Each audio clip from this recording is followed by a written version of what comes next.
Je vais avec William Martinet vous parler de la loi Kasbarian 2. Alors on avait déjà eu la loi Kasbarian 1 qui était vraiment une loi anti-locataire qui visait à expulser les locataires en situation d'impayé de loyer et de criminaliser plus encore les victimes de la crise du logement.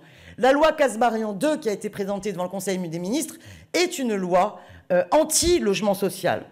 Les faits. Comme vous le savez, nous sommes sous la loi SRU et il y a un rapport de la commission SRU qui a été publié en début d'année et qui a montré que nombre de communes respectent de moins en moins l'obligation d'atteindre 25% de logements sociaux en 2025.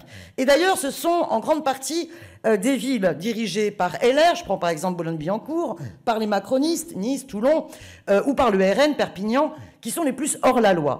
Et on voit que la Macronie, dans sa drague permanente vis-à-vis de LR et du Rassemblement national, eh bien, fait une loi sur mesure pour les communes hors la loi. C'est-à-dire qu'on a des communes qui refusent de respecter la loi. Que fait le gouvernement? Il n'augmente pas les moyens pour faire respecter l'état de droit. Au contraire, il prend la décision de changer la loi.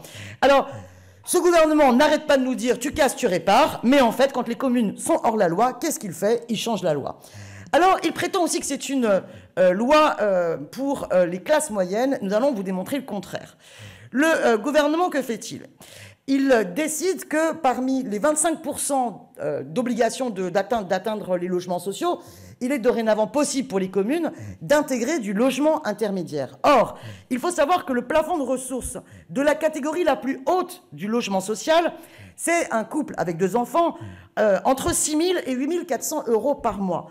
Or, on fait donc du logement intermédiaire pour les gens qui touchent entre 6 000 et 8 500 euros par mois.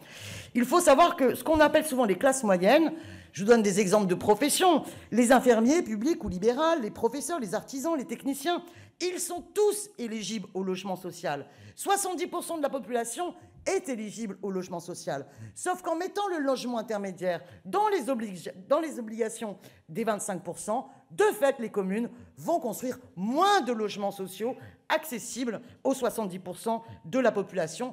Voilà pourquoi cette loi va aggraver la situation de la crise du logement en produisant bien encore moins de logements sociaux et en affaiblissant les contraintes qui pèsent sur les communes.